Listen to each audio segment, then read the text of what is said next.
quiet, so it's not echoing crazy. Getting in the way. And you're gonna tweet about it or something, and then I'll just retweet it. It's exciting. We're doing all this stuff at the same time. I love this. This is why I love doing this, because it's fun and it's informative. So let me get our official start since we're live. No, all right, hi everybody. It's Lewis Porter Jr. here. I'm here live with this Louis show. Let me turn this down to mute so I can actually talk to myself instead of an echo, driving me crazy. We're here with the extremely talented, well-known and well-respected gamer and comic writer, Jim Zub. Uh-oh, double threat. Well, that happens. And so tonight we're going to talk about a lot of interesting things. I'm guessing it's going to be comics and gaming. And, of course, some business too, so that'll be interesting. All right, so first off, Jim, why don't you give us the whole bio, give you the whole introduction so everybody can say ooh, ah, and get all impressed by you. Ooh, ah, oh my gosh. Feels weird. It always feels weird talking about myself. So I'll try and give the shortest version possible. I'm a lifelong gamer, grew up obsessed with Dungeons & Dragons and other tabletop role-playing games. Also read a slew of comics, fantasy novels, books, the whole 10 yards.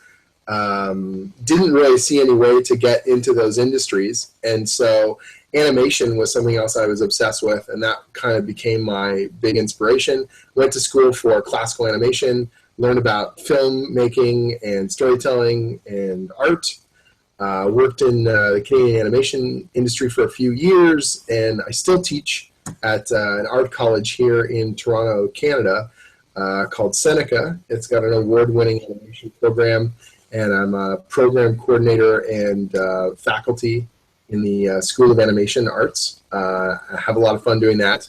But what most people know me for now is actually comic books. So I'm a comic book writer rather than an artist, although I have worked in art in the past doing like gaming art and illustration and advertising art. Now I'm primarily known as a writer. I've written for almost every major publisher in North America, including DC, Marvel, Image, Dark Horse. I've written for IDW. I've done work for Disney, all sorts of different companies. And gaming-wise, I'm the current writer of the official Dungeons & Dragons comic published by IDW. I'm doing a Street Fighter miniseries for Udon. I write Thunderbolts monthly for Marvel, and I have my own creator-owned series released through Image Comics, SkullKickers, Wayward, and the upcoming Glitterbomb. So basically, you're overly busy, you don't have a lot of time, and this is taking up your actual sleep time. It's true. It's Friday night, and I'm here staring at a webcam instead of getting work done. Come on, work is sucker's move. That's you're a writer. It just magically happens. You just think it and it just pours out on the page. That's what they tell me. And I wish that were the case.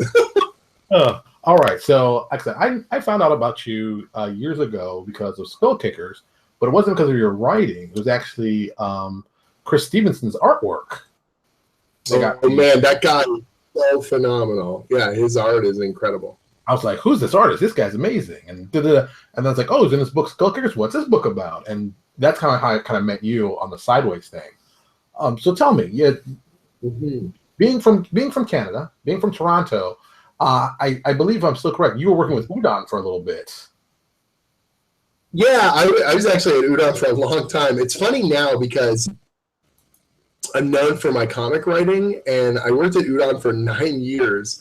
I worked from being an artist and a colorist, and then I moved over into like project management, art directing, editing, all sorts of behind-the-scenes stuff, and sort of under-the-hood publishing and project management. And so I was around, and I was doing a lot of conventions, and I was working with all sorts of clients, but it wasn't something where my name's on the cover or I'm getting very much sort of exposure in that way. It was invaluable, though, because I learned a lot about the publishing industry. I learned about marketing. I learned about pre-press. I learned about graphic design. I learned about how projects work and how projects fall apart and everything in between. So all that stuff has served me so incredibly well now that I'm doing my own stuff, and also now that I do commercial writing for clients, because because I've been an editor and because I've dealt with the publishing end of things, I'm pretty good about knowing what someone's going to need before they ask for it. And so a lot of the clients, one of the compliments I get is that I'm really proactive about sending in reference material or staying organized or being on schedule and being on time.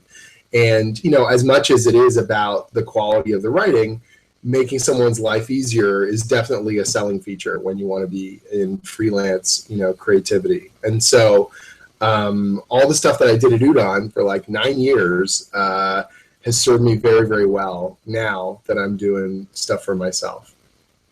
So that puts you, because I don't usually see a lot of guys who know the business side as well as you do and do graphic design. That's another thing that surprised me because I'm, reading Wayward and I'm like, oh, colorist. I'm like, well, I didn't know you colored. You're a writer. Well, it's funny, if you look at all the books, like SkullKickers and Wayward and coming up with Glitterbomb, all the graphic design on those books, so the layout of the books, all the templates for the back matter, all the credits pages and the logo and the layout, that's all me. So I design the books because at Image, one of the nice things about Image is that you control the whole product. So if you want the in-house graphic designers at Image to do the book, they will. But if you can put out a professional quality product and you want it to look a specific way, you can decide that as well. So right down to like the spot gloss templates and the page count, all that kind of stuff. That's all on my creator on books. That's gotta give you a lot of advantages. Because from a newbie who doesn't understand the process totally, let's just wonder. I want to submit something in Image. I assume that you do the traditional route. You pitch them an idea.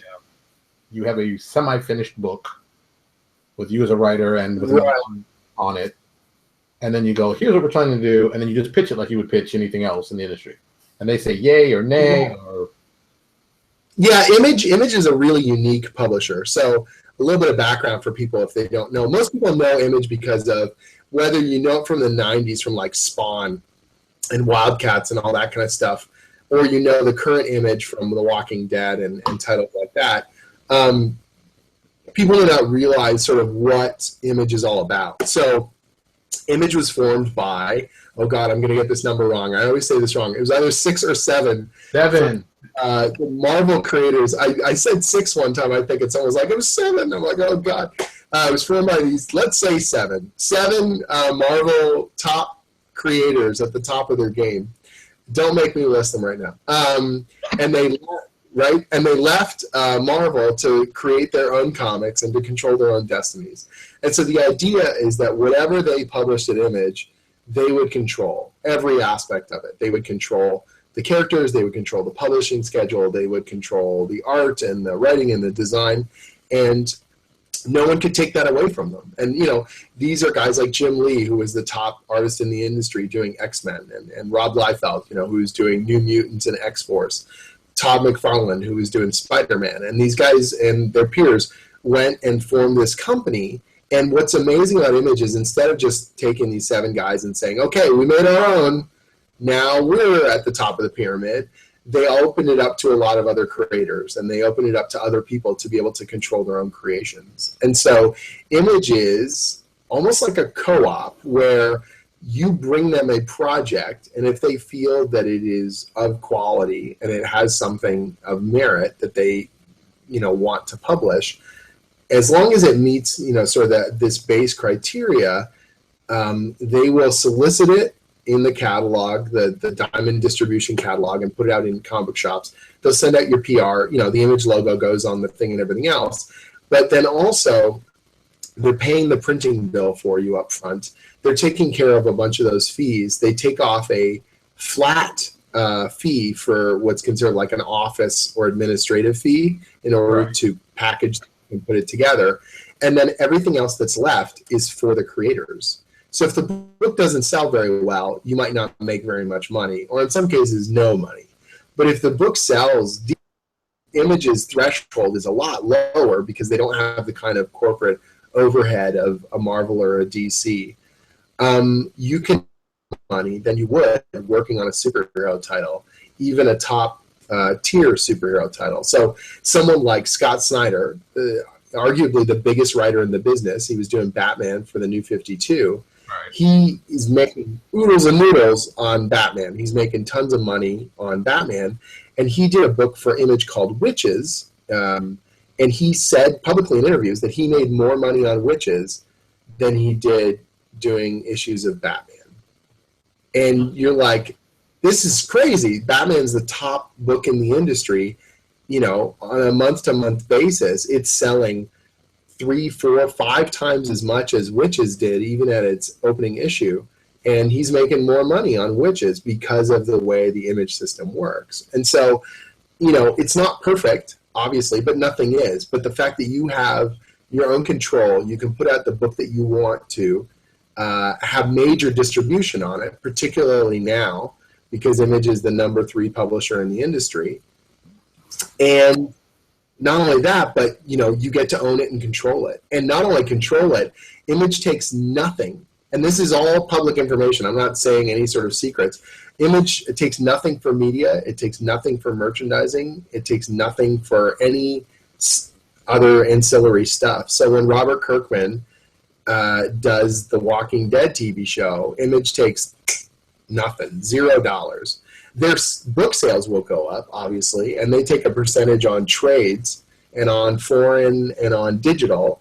But in terms of the actual media and all the spin-off product and all that kind of stuff, they take 0. That is not their mandate. They don't want to get involved in that. They don't negotiate any of it. They have no skin in that game. They just want to publish comics. That's got to be a nice position for you as, you know, as a writer, because all you have to do is you get a good story together, you get a good team together, you can just go. And right, and that's why I want to do all my career-owned books in Image, ideally, because the flexibility, it's not for everybody. Like, Image also, because of that, there is a do-it-yourself kind of mentality that's with the company where, you know, yes, they have graphic designers, and yes, they have, you know, people doing the print runs and all that sort of stuff, but you still have to be a lot more involved in an Image book than at a lot of other publishers. You're making a lot more decisions because you're in the driver's seat on it. And I know people who don't do their creator-owned at Image because they don't feel comfortable. You know, they like having more of a guiding hand in that, or they want someone cracking the whip, quite honestly.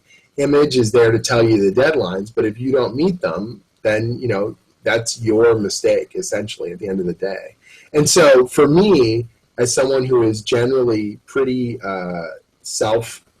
driven and very deadline conscious, it's a really good fit because I love, you know, being able to build it exactly the way I want, set it up the way I want, and work with a company that's got such good reach and a good reputation to put out the book that I want. But, you know, it's a lot of work, obviously. But at the end of the day, you know, it's all work. It's something, it's a passion project. And that's one of the neat things about Image is that every book is a passion project. They don't have a corporate top-down mandate where they're trying to say, oh, we need more this. You know what I mean? Well, according to our demographic information, they're just like, is this a good idea for a book? Do we believe it's of quality? Will this threshold? And quite frankly, does Eric Stevenson, in this case, the publisher, does he believe in it? Does he think it's got legs? And, you know, the good thing now is that because Glitterbomb is my third Image book, obviously it's a lot easier for me to pitch stuff to them because I've got a bit of a track record. And if Wayward does well, then ideally the backlist of SkullKickers continues to sell. And if Glitterbomb does well, then ideally the backlist of Wayward and SkullKickers continues to sell. So it's sort of like building up, you know, it's in their, I don't want to sound crass, but it's sort of in their best interest to keep publishing my books if they do well, because it means that the old stuff keeps selling too, you know, so it gets a little bit easier. It's definitely in their best interest too, because I mean, for them, it's you generate money, you're a good person, they want to generate money, why not go with you? It's not a bad deal. Sure. And I've pitched a couple other projects that they haven't picked up. Some people were asking me, they were like, so SkullKickers, which is, for your listeners, if they don't know about it, it's an action comedy sword and sorcery comic that it wasn't my first creator-owned comic, but it was the one, kind of my breakout book. That came out in 2010. It launched in 2010. And it it sort of established me and got me rolling as far as that goes. And then Wayward came out, launched in 2014, and people were like, man, 4 years. I'm surprised you didn't, have other creator-owned projects. And it was like, well, it wasn't from lack of trying. You know what I mean? Like sometimes you pitch something and it doesn't work, or you get an artist, and I would find an artist for a project, and I would know that they were like that diamond in the rough where they were professional quality, but they hadn't been picked up yet. And as we started working on it, all of a sudden they would get snapped up by, a bigger publisher or a Marvel or DC. And I'd be like, well, my taste is good, clearly. Like I've got a good sense of what's selling, and because these guys keep getting hired up from under me. But, so it took 4 years for me to get another creator-owned project kind of off the runway. But like I said, not from lack of trying, that's for sure. Here's a question I get asked from a lot of people. How do you even get artists to get on? Do you pay them up front? Are they partnerships? How do you approach that? Well, everyone's different. So I don't want to speak to, and this is one of the things. So on my website, I've got a lot of tutorial material about writing comics, pitching story ideas, some of the economics of the business. And I never want to come across like a guru or like someone who has all the answers, because I don't. I'm really posting my thoughts and what I'm learning as I go, or things I've learned, and trying to compartmentalize it and explain it. I mean, that's probably the teacher mentality, because like I said, I teach at a college, so I think I just naturally fall into this, like, I want to break this down into bite-sized pieces that make sense for people. Trying to think of it, when it comes to doing a book, when it comes to approaching an artist or putting together a team, I don't think there's one way to do it. I think that it's really about what's most important is communication, and that everyone knows what they're going into up front. So a lot of people look at the writer and they sort of say, oh, they're in charge. And it's like, okay, I'm in charge of these books, and I'm usually the one fronting the money on them.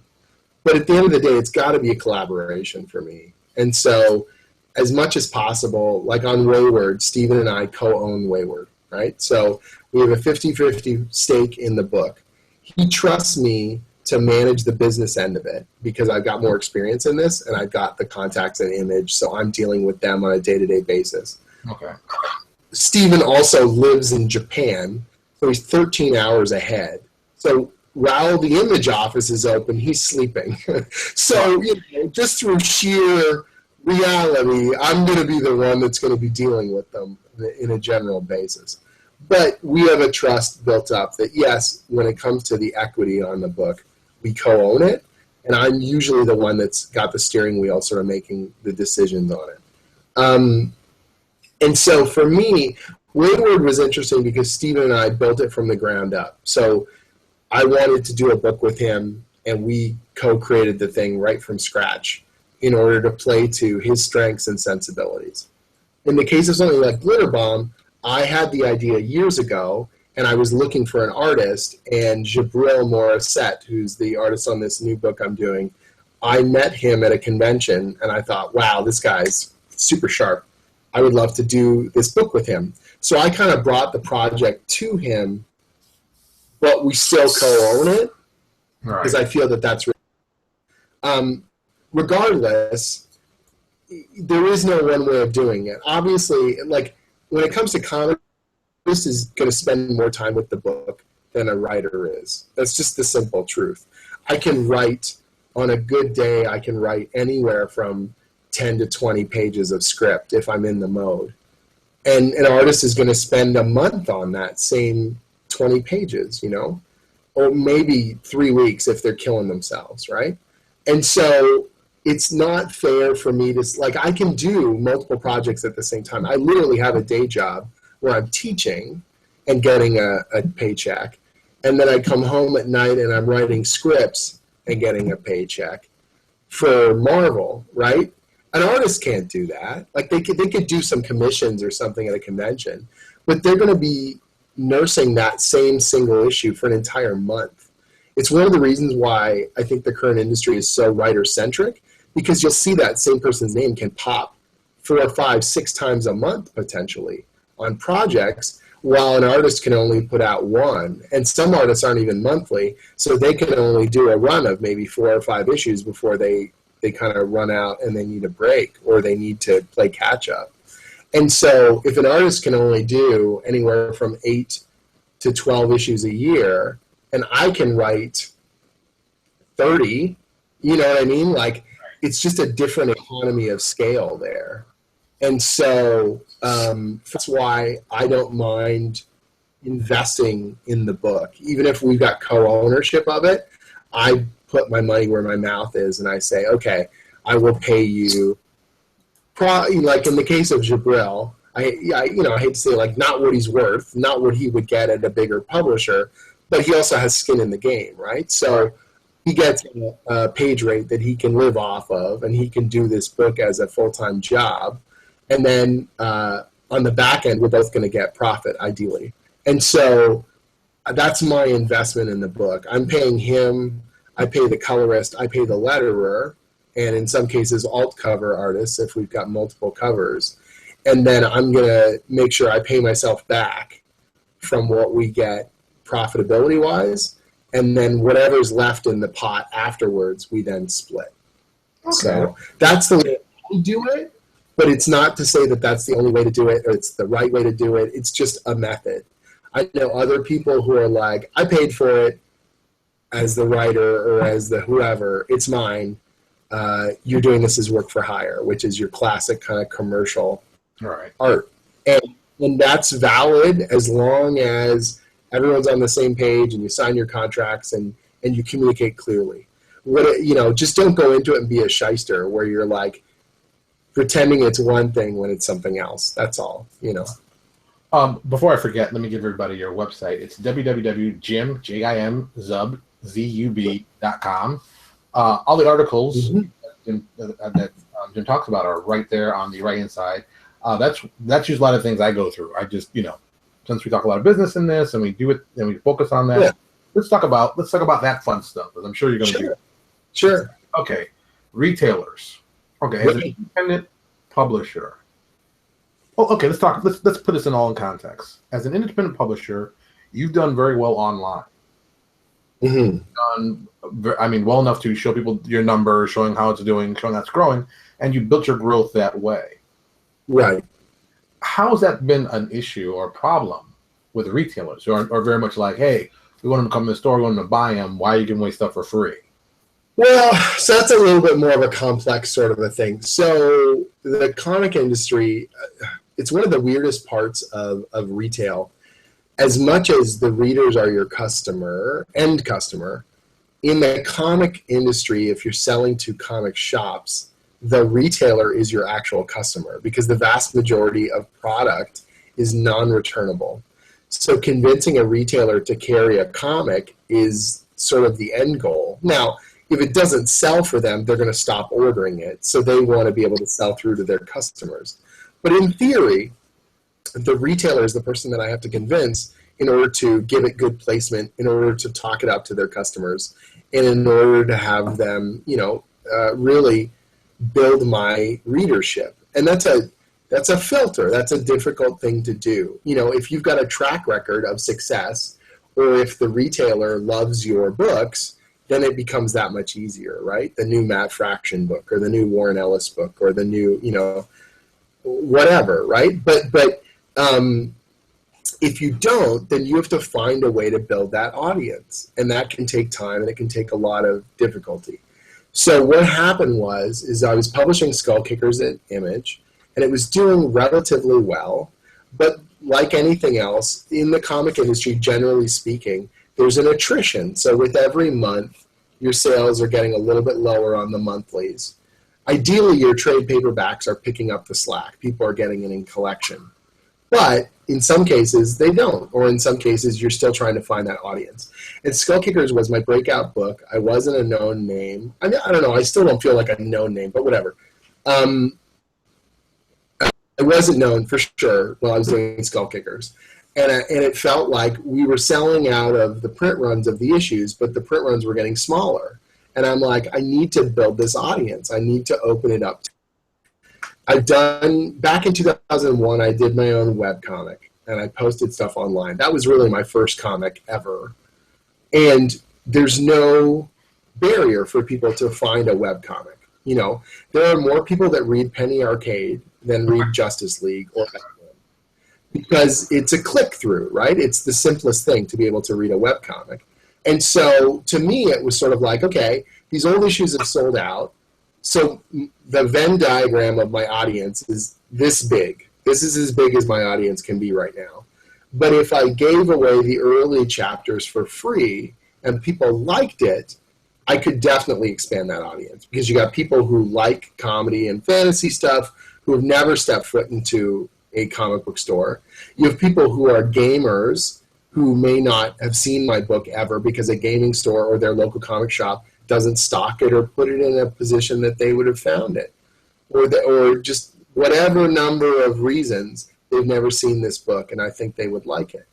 And so I started serializing the older stuff online, and rather than, you know, there was a bunch of talk about, oh, I was going to cannibalize my audience. Right. And people are like, well, why would I buy the cow when I can get the milk for free? And it's like, well, because if you put it out to as big an audience as possible, a small number of those people will ideally start to support it. You know what I mean?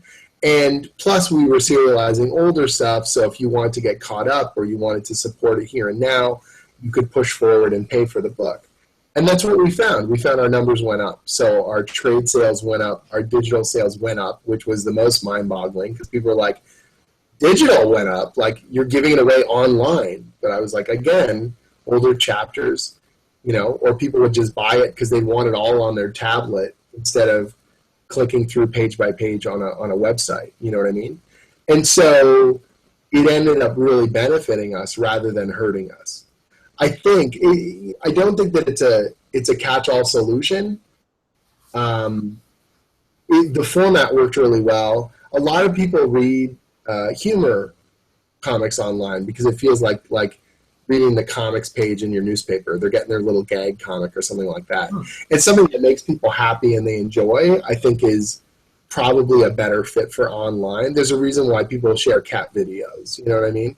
Like doing a difficult, dramatic, poetic, obtuse story online is probably going to have a lower ceiling than something goofy and ridiculous. You know what I mean? Because as much as something difficult, you know, or deep and meaningful or horrific or whatever you want in an audience, and it could be a bigger audience than in print, it's certainly not necessarily going to be the thing where people are going to feel great and be like, I'm going to share that with my pals. You know what I mean? So the fact that we had a fun, frantic action comedy book definitely played to the strengths of the online medium, you know? So, yeah.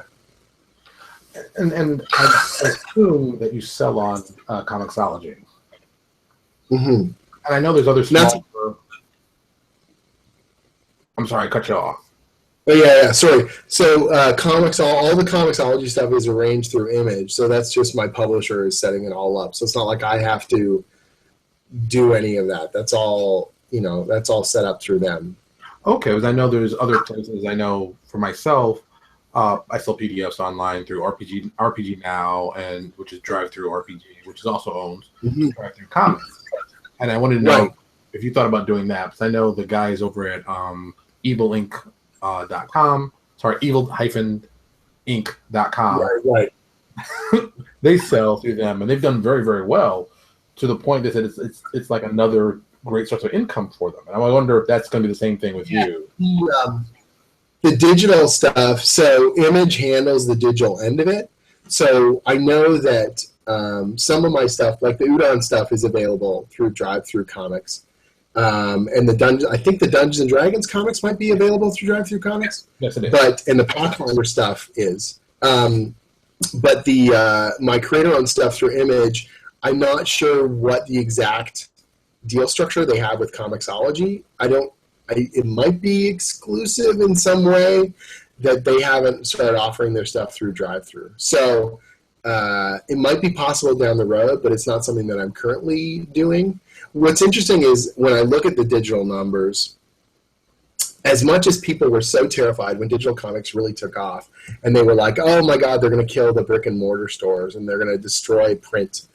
There's a certain threshold. I don't know if it's just generational, and the next generation it will change, but we're still pretty tactile. Like my digital sales, and I consider myself pretty aggressive in terms of that sphere, has topped out somewhere around 15 to 18% of our print sales.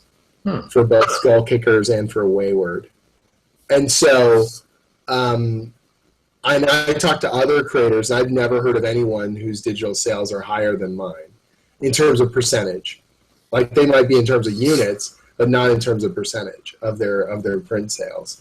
And so it feels like if people like something enough, they'll buy the book. They'll get it off Amazon or they'll buy the trades because they want to have that printed version. Not everyone. I hear about more people that are like, especially for their monthly issues, I think they're transferring over to digital a little bit more. But in terms of trades in particular, it's still a very heavily weighted print market. And I don't know that that's going to change anytime soon. I don't have a crystal ball, right? I think that the digital market seems additive, that it's not taking away sales from print, it's opening it up to more people, and they're sampling more, so they're trying more stuff out, and they're reading the first few issues of the first trade digitally, and then they're like, oh yeah, I love this, I'll go buy the trade. Or they're like, nah, it's not for me. It's just a tablet swipe and I'll try something else. And so that flexibility and being able to buy it 24 hours and being able to buy it, while sitting on the couch, I think that's what really gives the advantage to digital in that way. But I don't think that it replaces stores, and I don't think it replaces physical product completely. Like the barrier of friction has disappeared. So it's like the sampling particularly. It's different with something like Netflix where the product is the video, and popping a DVD or a Blu-ray or whatever in the player versus clicking play on a video, you're getting the exact same experience. Whereas with a book, I still think the tactile, at least with our generation, still seems to be in effect. Like I look at my nieces, and I'm really curious if they're going to have that same sort of feeling, or if they're going to just be like, I don't care as long as I can read it. I don't care if it's a tablet. I don't care if it's holographically floating in the air in front of me or whatever it's going to be, Yeah, I think that's definitely, it seems that to be the most logical step. I mean, I know for myself and my son, I've tried to keep him off of a lot of electronics. It's just a personal issue. I'm an old school kind of guy. Books are good. Right. You got to be understand. You can't swipe a book. You got to read it, smell it. Right. For me, it's like having the digital is really flexible. So because of my schedule, particularly convention travel during the summer, I'm doing a lot of writing on the road. I'm literally doing writing on the plane and stuff like that. So having all my reference on a tablet where I can either search it or I can just quickly swipe through it. I mean, it's brilliant because when I'm working on Thunderbolts, I've got the entire run of Thunderbolts, sent to me from Marvel digitally, and I can go through them at any point. I don't need a stack of 250 comics in my hand anywhere. I've got it everywhere I need, or when I'm doing the Dungeons and Dragons books, I've got them all. I can search them. So if I need to pull up reference on a spell, I don't have to flip to the index. I just type in, Melf's Acid Arrow, boom, and I go to the page that I need, and then I've got that information at my fingertips. And so as a reference tool, for me as a writer, digital is king. It really works well for me. So if someone was starting off like brand new in this industry and wanted to become a writer, wanted to do, I always say the publishing thing, but I think it's more than just the independent publishing thing. Right. And they didn't have, let's go with all the crazy stuff. Suppose they're not a good writer. Suppose they're not a good artist. They want to be the business guy. Right. They don't want to. I don't want to draw anything. I just want to get the business part together and that kind of structure. What would you say the first best steps for them to take? It's tough, right? Because you're sort of saying like the business guy, like being a publisher or something like that. I mean, it's difficult for me to advise someone on that level because I'm usually coming at it from a story point of view. So I always advise people about writing, to their passions or finding something that they are really engaged in terms of subject matter and digging in on that, because finding that angle rather than just trying to be like, what is really popular right now, and I'm going to trend hump that and hope that it sells. As a business person, I think it's about surrounding yourself with skilled people and getting, I say this to my students all the time, once you want to get involved in an industry, you can't be a passive viewer of that entertainment. So, and that's true of movies, that's true of animation, that's true of games, that's true of comics, it's true of film. If I want to make comics, I can't just passively look at it and flip through and go, oh yeah, it's cool, it's not cool. It sucks or it's amazing. You've got to really dig in and understand it. If you wanted to be a mechanic, you would tear apart the engine and you would figure out how it works. You'd be taught all the different parts and pieces. And if you want to play an instrument, you need to learn how to take care of it. You need to learn how to do your scales and practice like crazy. And the same thing holds true of making creative things. For some reason, when it comes to other skills, if I said I wanted to be a basketball player, you wouldn't be like, well, go try out for the NBA. You'd be like, well, you have to go through a series of, you have to get better and you have to practice and you have to shoot hoops and you have to get up early in the morning and do your layups and do your dribbles and run like a mad person to build up your stamina. And that all seems to make sense for people. But when it comes to creativity, particularly storytelling, people get this wacko idea where they're just like, I'm inspired or I'm not inspired. That I'm not meant to be an artist or some crap. And it's like, no, artists practice, writers practice. Start small. Start with a very achievable project. Put together a small group of artists or get one artist and do a short story from start to finish and get it done. One of the biggest problems I find with new people getting into this business is they always have the epic idea, and the first thing they want to do is some massive ongoing or hundreds of pages of storytelling, and it's always got to be a multi-generational epic about 100 characters running around or some crazy crap like that. And I'm like, do a 3-page story, do a 6-page story, do a 10-page story, make all the mistakes you're going to make on that, you know what I mean? Bad art, bad lettering, bad pacing and storytelling. Get it in the rearview mirror so you can look at it and learn from it, and then do something with a little bit more ambition, and then do something with a little bit more ambition. And just like practicing, just like shooting hoops, just like playing an instrument, you're going to get better at it, and you're going to understand where your strengths are and what you're capable of. And I think that holds true of whether you want to be an editor or a business person, or whether you want to be a creative person. Start with something very manageable. Start with a very reasonable goal. If you want to be a publisher, don't jump on Kickstarter, start a website, and go, we're going to raise $25,000. Like, it's just not going to happen. You don't have any proof. You don't even know what the hell you're doing. You know what I mean? Like, you've got to build something first. You got to figure, if you were in shop class, they would teach you how to make a doorstop before they would teach you how to make a birdhouse, before they would teach you how to frame a house. You know what I mean? Like, the same thing holds true of a creative goal. And so for the business people, or for someone who wants to, if you want to start something and make your own thing, start with something very small. Start with something very achievable and build up your stamina for it, whatever that might be. And something else I've noticed about you, you do a lot of traveling to cons. Mm-hmm. And, being in Canada, I know the big cons there, the Fan Expo. There's one out in Alberta. That's Stampede. The Calgary Comic Expo. Yes. Good. And then you've got to travel, south of the border and do a lot of U.S. shows, which I'm sure that's got to be gritty and crazy. Well, a couple of years ago, they've got this thing called the Nexus, which is sort of like, I think states called like TSA pre-check or something. And so you basically go through this crazy, they go through all and they basically, you're a frequent traveler, and you're allowed to go into a shorter security line and all that stuff. So I got that a couple of years ago, and it was worth every penny.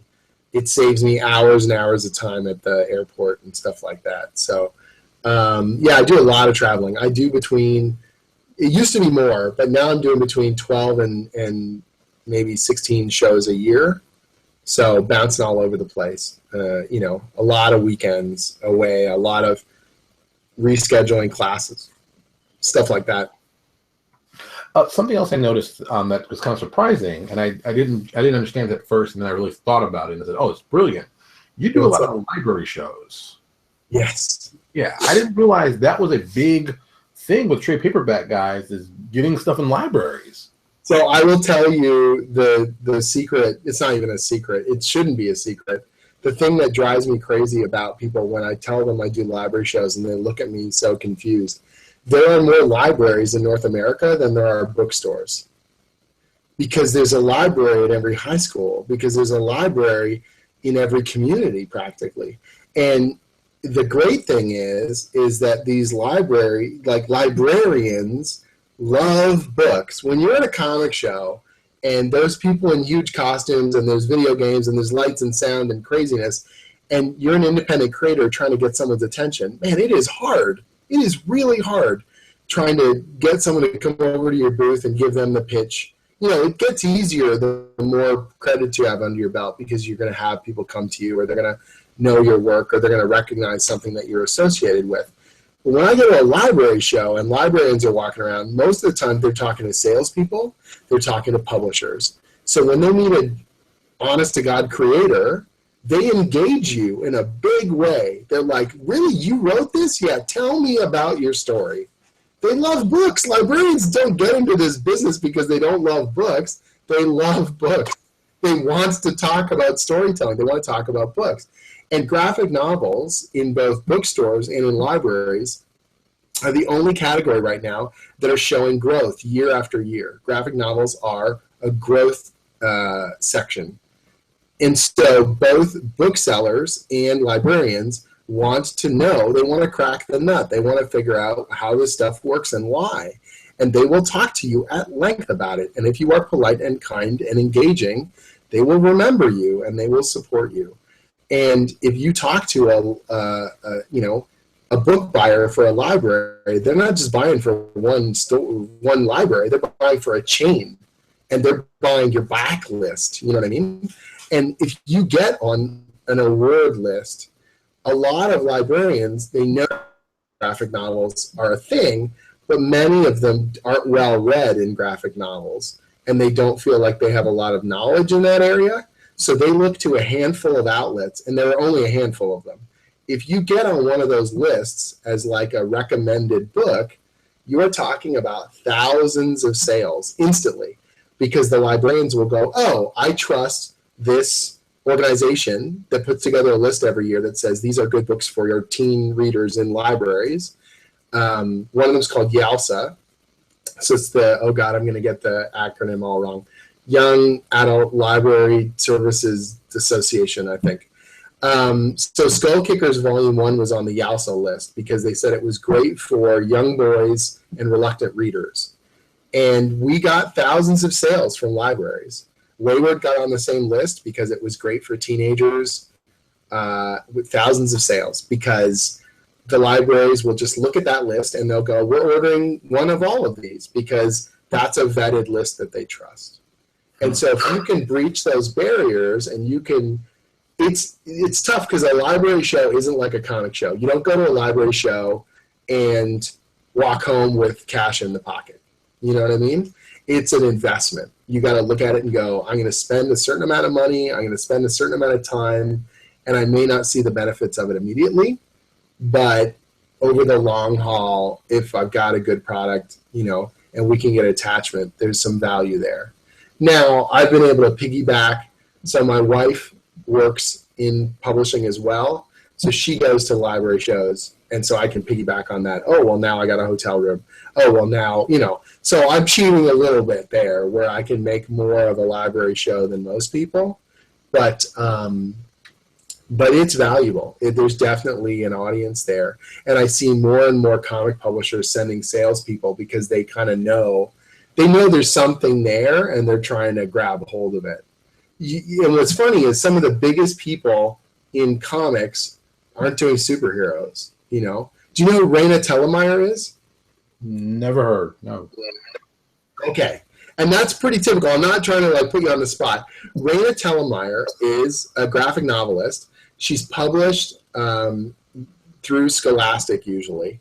And she has done a handful of graphic novels that have sold just hundreds and hundreds of thousands of copies around the world.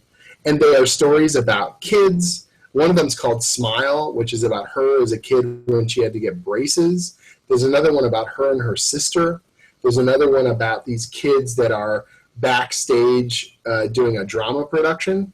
These are the kinds of stuff you would read growing up, like Judy Blume or things like that. You know what I mean? But it means that in the library business or in the bookstore business, she sells like crazy. She sells hundreds of thousands of units, okay? A comic book store won't stock her book at all because they don't know who she is or care. And she is, I am not kidding, it has been on the New York Times bestseller list for years for graphic novels. The longest run on the New York Times bestseller list of all time is Midnight in the Garden of Good and Evil. Raina's book Smile has now overtaken it for length of time on the New York Times bestseller list. And this is an author you have never heard of. Come on. That's just, wait a minute. She is the ambassador of comics. When she goes to a school and does a presentation, she fills an auditorium. They sell thousands of books every time she shows up to a book fair. She is a superstar. And then, a friend of mine who does promotion for comic book conventions knows her, knows how big she is, and was trying to convince one of these conventions to bring her out as a guest. And they were like, I don't know. Because they don't understand. They don't realize how big she really is, how big that industry really is outside of superheroes. You know what I mean? And so when you look at that, when you see the possibilities there, you realize there are huge audiences and opportunities, whether it's in libraries, in bookstores, online. I love writing Marvel superheroes. I love writing Samurai Jack and Dungeons and Dragons and all these other commercial properties.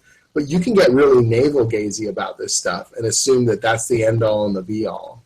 And there's so much more out there in terms of the business, in terms of stores, in terms of a market, if if you can find it. Man. Well, that's kind of shocking and disturbing, but in a great way. I mean, it's like... Yeah, we get up her stuff after we get off this the cast. Search for her stuff. You will not believe it. Yeah, but use the word, when you said, I never really thought about you just said, there are libraries everywhere, and it's like, oh yeah, that's right. There are libraries everywhere. Yeah. Even in my house, I'm thinking, we have one right down the street. When I'm driving to work, there's at least 4 of them that I pass by. American Library Association conference, that was the one I went to in Orlando this year. They had presentations about running role-playing games in libraries because it's a great way to bring kids in and to make them regular. It's like the Polo when there was the D&D scare and everyone was like, oh, Satan is coming for your children and all that stuff. Now they're like, Dungeons and Dragons is considered this wonderful imagination tool, and it gets kids thinking about math and it gets them writing down their ideas. And schools are having role-playing game clubs because it's really good for building kids' confidence and reading and drama and all this other stuff. We've broken through that barrier so huge now, it's not even funny. And even library sort of Comic-Cons, so a library hosting a little comic fair with local creators or bringing out an author and talking about graphic novels, because a kid, the idea of writing a novel to a kid seems impossible, but just doing dialogue in word balloons and drawing your stories, that's fun. And it's storytelling and it's visual. it's all relative. So librarians are starting to come around. I mean, sure, I'm sure you've got your old crusty librarians who are like, these aren't real books and all that kind of stuff. But by and large, that kind of stuff is falling away, and you're seeing a much bigger adoption of gaming and comics and sort of, these mediums really taking hold in all sorts of places. So basically the nerds have taken over the world. Oh, man, we rule everything, dude. Look at the movies. Wow. It's the craziest thing. When I was a kid and the Batman movie came out in 1989, Tim Burton directing Batman, I thought, well, this is it. This is the only comic movie that will actually I better, come out for it. And everyone else did, and we all saw the movie, and we were like, wow. And every 3 or 4 years, you'd get one crappy comic movie, and you'd be like, well, we all got to go, guys, because there may never be another one if we don't all show up to go see Dick Tracy or The Shadow or something. And then now it's like this bizarro, like it's like I'm living in an alternate universe where my mother knows who Rocket Raccoon is, and like it's bizarre. It doesn't make any sense to me. There was an Avengers movie. Like there's so many comic movies, I can't even see them all because I'm too busy. Like that's dumb. I mean, that's what happened, because I'm the same way. I didn't see Ant-Man until almost a year after it came out, and I'm just like, my 16-year-old self would be like, this is the greatest time ever. How could it be any better? They're on TV. We're in movies, cartoons. It's like geeks have, and this sounds horrible to say it like this, but when I go to the comic book shop, I see girls there. And when it's crazy. He's the vice president of publishing across all divisions at Marvel, and he posted a great interview this week. Yeah, did you read it? It's so good. And I'm just like, I can't. Marvel's audience. Yeah, Marvel's audience is 40% women. Even when you say that, I mean, I'm an old soul collector. I started collecting comic books in, good Lord, 81, and I can't imagine. I remember when I went down to many a dark store, gloomy, could have been mugged or whatever in the basement. And now the stores, I mean, they're polar opposites. They're sunny, they're bright. Yep. Take, for example, their manager is this girl named Joanne, and Joanne's been there. I've been going there almost 17 years, and she's been there the entire time. And she is an FF fan. She's a huge anime fan. And her husband, who she happened to meet there, also another comic book fan. And it's just like, this is crazy. Do you know, have you heard of the Valkyries? Do you know about the comic book Valkyries? No.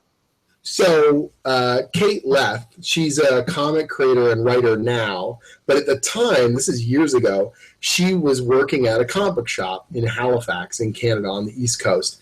And she was like, I work at a comic book store. I'm a female retailer. And we're out there, but we don't really, no one knows about it. We assume it's some sort of like a weird, rare thing. And so she started up a community page of basically female comic retailers, people who worked at comic shops that were women. And she called the Valkyries. And now they have, oh God, I don't want to get the number wrong. I know they have over 1,000 members. And so they are women retailers, who people work at comic book shops, and they commiserate over and talk about titles coming out that they can push to their readership. They talk about organizing, like women reading parties and reading clubs for comics. They talk about outreach in their community and raising money for charity and all this sort of stuff. And they're now a force in the industry. If they say that a book is awesome, or that a book is like going to really key into their audience, they can drive hundreds, potentially thousands of sales for a book. And so, this is the face of the modern comic industry, is you've got, it's niche fandom in some ways, but it's also these communities and blocks of grassroots excited readers. A book like Saga or a book like Sex Criminals could never have been successful without this kind of really great grassroots support, people talking about the book and telling their friends, putting it in prominent spots on the shelf at a comic book store, bragging about it, literally stores saying buy it, and if you don't like it, bring it back. You get your money back because we believe in this title or whatever. And that's the kind of stuff, that's the kind of loyalty that engenders readerships, really powerful readerships that can push books into a whole different stratosphere in terms of sales. It's so funny for me because, I mean, I've been collecting as long as I have. I've worked behind the stores, and I remember how it used to be. And, those days are gone. Those days are gone. Even the modern day comic is not what I thought it was going to be. I thought comics will keep evolving like they were, and they've in early 2000s they've changed. They become a little more corporate, a little more, especially the big two. And I get it. I understand they've got movies, they've got toys, they got other stuff. But the rise of the independents has been, phenomenal and amazingly interesting. Well, and what's interesting, I think, about the independent books is the biggest successes in comics have been the books that if you had taken to a traditional publisher and tried to throw that idea out there, they would have laughed you out the door. So Teenage Mutant Ninja Turtles, perfect example. Right. Bone, Scott Pilgrim, The Walking Dead. These are all books that on the surface, obviously they're all huge successes now, but on the surface, if you pitch them as an idea, someone would look and go, I don't see an audience for that. And that's actually why the book needs to exist, because there was an audience that wasn't being served. If you just look at only what is and go, well, that looks like that other book, so therefore we will publish it, then you're not finding a new potential audience. Do you know what I mean?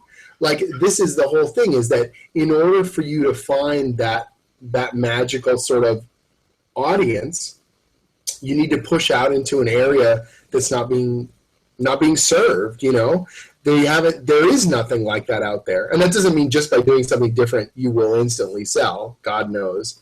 But some of the biggest successes in the industry have been planting a flag somewhere different and doing a genre or doing an art style or a combination of things that no one else was doing at the time. And that's exactly why people started talking about it. Well, it's also funny to me as I think back to when Marvel did Epic.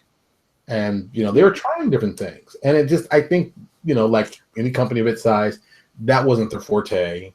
Sure. And DC did the smart move doing Vertigo. It was a long shot. Let's not kid anybody. That was a long shot, and it paid off. I said one of my favorite of all time. Karen Berger, the editor who founded Vertigo, she had impeccable taste as well. That's the thing about, if you've got someone who's a tastemaker and they have a really good vision for, I think there's something here. I think there's something wonderful here that we can capitalize on, and has enough cachet to be able to sell it to a corporate body. And she was that kind of person where she could walk in the door and kind of say, this is what we're going to do, and brand it this way, and convince the higher ups to throw some money down and see if it went somewhere. Eric Stevenson does not pick books always that I would agree with, and that's fine, totally cool. Eric Stevenson is the publisher at Image, and he's the guy that gives you the green light. And every so often I'll see an Image book and I'll go like, that's a weird choice. I don't know if I was publisher if I would have greenlit that. But there's an audience there for that. And it's not necessarily, and Eric isn't just picking books that he would read. And I think that's where you got to have some vision if you're a publisher, particularly at their size. It's not about looking and saying, is this a book for me? It's about saying, is there an audience for this book, and is it viable? And that's a difficult thing to sort of separate yourself from as a publisher. Rather than looking, obviously you want to be proud of all the books you publish, but on the other hand, looking at it and saying, it's not just about what I want, because they're at a certain size. If you're a boutique publisher, do stuff just for yourself, totally. But when you're going to their size, you need to look and go, okay, I can see the viability of this project. It's not about what I want. It's about the overall, vision of us as a publisher and us, that there is an audience for this thing. And I think that takes guts, and it takes, vision to be able to do that, and to be able to realistically see the value in something, even if it's not something you would necessarily be picking up and showing up the money for. Okay, very cool. Well, since it's almost been an hour, I know you're a busy guy. Let me wrap it up for you. Let me give you 2 opportunities. Number 1, if you could write any book doesn't matter, create your own, something already done, what would you do? That's one of those crazy loaded questions. So I guess I gotta split that answer because I really do love doing both creator-owned and commercial work. I think that they push me in different ways. Creator-owned, I get to do what I want the way I want, which is wonderful. But there is something about having limitations, and there is something about working in a sandbox that you learn a lot. You learn a lot from the people that have created work before you. You learn a lot from editors. You learn a lot from the structure that's already in place. And pushing yourself to add to without harming what's there has made me a better writer. And so, on a creator level, I literally just want to keep making amazing books. I want to keep making entertaining, books. I've got more ideas for stories that I've always wanted to tell. I've got creator-owned ideas that have been sort of percolating under the surface. And it used to be that I was like, oh, God, I don't know if I'll ever do this. And now I sort of feel like, okay, I'll get to it. There's time. It'll happen. So I don't want to just sort of throw out one kind of creator-owned project, but building up enough of a reputation that I can walk to Image or another publisher, walk in the door and go, this is the new Jim Zub creator-owned book. And they go, oh, of course. It's really cocky, and it may never happen, but you could get to that point where it's just like, trust me, we're going to do this thing. That would be the dream, right? On a commercial level, man, I know it's the ultimate. 2 characters at Marvel that are on my bucket list are Spider-Man and Doctor Strange. So I wrote some Spider-Man. I wrote the tie-in book for the Saturday morning cartoon for Spider-Man. So I have written Spider-Man, but that's not a book that's, quote, in continuity. Right. The one that the fans think matters. It's that weird sort of situation. And so, yeah, there's an egotistical part of me that would love to write that, because then you could say, I write Spider-Man. And I know that I could tell exciting and entertaining stories in that space. And Doctor Strange was like my dude when I was growing up, because I love sword and sorcery and I love magic stuff. And he was a superhero who was also the Sorcerer Supreme. So that guy is like all the things put together. He's the dude. I want to be that guy. And it's weird now because there's a Doctor Strange movie coming out this fall. And so in some ways it's amazing because now everyone gets to be a big fan of Doctor Strange. But it also puts it way out of reach now that only the biggest creators are going to get to work on these movie-centric characters. So I feel like I've lost that's now a plateau I have to climb up to, whereas before he was that quirky dude you could get a chance with, because it was like, oh, no one's using Doctor Strange. You're like, sweet, I'll just hold him close. That's because I read a little Doctor Strange. I got the Roger Stern years with Paul Smith doing the art. It was still one of my favorite. My God, I love those issues. Paul Smith was awesome on the X-Men, but he was unstoppable on Doctor Strange. Right, and I always go back to, it's like, I know he went to animation, I know he went off to be infamous, but I was like, I really wish he stuck around. But there's so many books that he just worked on that were just like beautiful books. That's how you tell a good story. Glorious. And his stuff was so clean, and it was deceptive because it looked very simple. And so you could look at it and you go, there's not that many lines on the page. And there were other guys who were doing like 4 billion lines of cross-hatching. And you're like, well, that guy's clearly working harder. And you're like, no. There was an elegance to it. There was a simplicity and a iconic nature to his drawing that just knocked me out. Love Paul Smith's stuff. Yeah. Oh, amazing. All right, so let's hear the pitch for Glitterbomb, because every time I hear pitches for it, I'm like, I don't think that's. Wait a minute, what? I'm like, let me hear it from the creator. Tell me. Give it from the horse now. Okay, so Glitterbomb, which is coming out, launches September 7th. Glitterbomb is a Hollywood horror story. So it's a character drama digging into sort of the heart of Hollywood and our obsession with celebrity culture and fame. And sort of, it's about fame and failure. It's not about the chosen one or destiny or the person who beats the odds. It's about everybody else and all of our kind of nightmares that come about when we don't get the dream that Hollywood promised us. Okay, that's a good pitch. Now I kind of understand. Is it horror story? So I know it can go really, really ugly. Okay.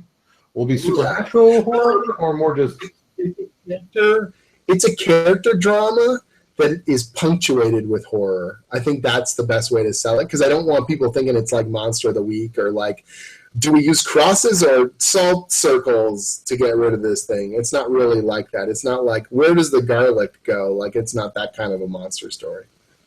Okay. Let's see now. I was assuming that's what you meant. But see, that's better. Now I understand. Now I get a better understanding. Cool. See, you are very good at this. You understand what you need to tell the people to get us excited. That's important. Not everybody can do this. Yeah. I've done this for a little while now. Yeah. You know, sometimes it's like pulling teeth. Like, come on, just make it short. Why would I want to pay? Why do I want to give you money? Pitch it. But not everybody can do that. God knows. But thank you so much for coming on. I know you're a busy guy. You're up there in Canada, probably freezing even now, even though it's the summer. You know what's crazy is we've had record temperatures here in Toronto. So we are breaking the thermometers with crazy heat waves. So it is scorching up here. It's ridiculous. Climate change is kicking our butt. See, that's one of the places I haven't been. I haven't been to Toronto in like 30 years. I keep saying I'm going back to Toronto. I have this love affair with Canada. Don't ask. It's quite disturbing. It's a beautiful, beautiful country, beautiful city. Look, I got hooked on Degrassi as a young child, and as an adult, I'm still watching it. Let's tell you how bad it is. I do love, oh my God, the all-dressed chips are amazing. Nice. States, but they're garbage. It's not even the same thing, just garbage. That poutine, I don't even understand what that is. I don't get that. I've never had it. I'm like, what? And then that's important. It's like, why? Okay. I'll give you the pitch on poutine here. Okay. So poutine is Canadian comfort food, right? French-Canadian comfort food, but it's for everybody. It's French fries, and they're nice and hot, and they're crispy and a little bit salty, and then you put cheese curds, fresh cheese curds on top, and then you pour hot gravy. And so the gravy melts into the cheese curds, not completely, so it's not completely gooey. It's just a little bit broken down, and it seeps into the fries, and you put a little bit of pepper on top, and it is just like warm. It's like a mac and cheese, but even more satisfying, like the best mac and cheese you've ever had, because instead of it's kind of like loosey noodle, you got this like crispy, crunchy fries and cheese and gravy, and if it's wintertime and you have that, you're like, I can take on the world. See, that's a better pitch. Because people are telling me, oh, you put gravy and cheese on it. I'm like, I don't get it. It doesn't sound exciting. You don't listen to any restaurant that like just like putting cheddar on top and then throwing gravy on it and calling it poutine, because that is not poutine. That is cheese gravy fries, and that's just okay. See, once again, this is why you go deal with a writer to get the right definition of things. Right. I'm like, what? That sounds like horrible. Just give me ketchup on it. I don't get it. Yeah. That is just like heart clogging. Why are you doing that? No, there's a method to the madness. Okay. Very important. But once again, thank you so much for coming on. I know you're a busy guy. I know you got work to do. I know you're going to be busy for the next couple of years doing cons. I'm sure I'm going to catch you in the circuit because, as I said, this year is a year that let me phrase that. Next year's the year I'm going to go and do a lot of cons, so I'm probably going to see you most likely down here in Florida because it's beautiful all the time in Florida. And I'm sure you'll get to MegaCon eventually. You know, it's weird. Every time, so MegaCon, I keep trying to set it up, and this year I really wanted to go, and the timing just didn't work. I had this sabbatical that my wife and we went to Japan for the month of May because I was doing research for Wayward, and we've been playing this for years, and it was right in the middle of MegaCon. I was like, oh, well, sorry, Tokyo is calling, so I didn't get there this year, but it's on my list, absolutely. Cool, so I'll definitely see it. But thank you again so much. Thank you, everybody, for watching. You know, the video's going to be up on YouTube probably in like 30 seconds. We got to do some cool stuff, and we'll get it all nice and pretty. But thank you so much for coming out and watching, and I'm going to go to sleep after this because I'm sleepy. I'll talk to you all later. Oh, and as always, if you see this video, please subscribe. It's always very important to subscribe. Once again, thanks, Jim's Up, for all your hard work all there in Canada. You have a good night. Talk to you all later. Take it easy.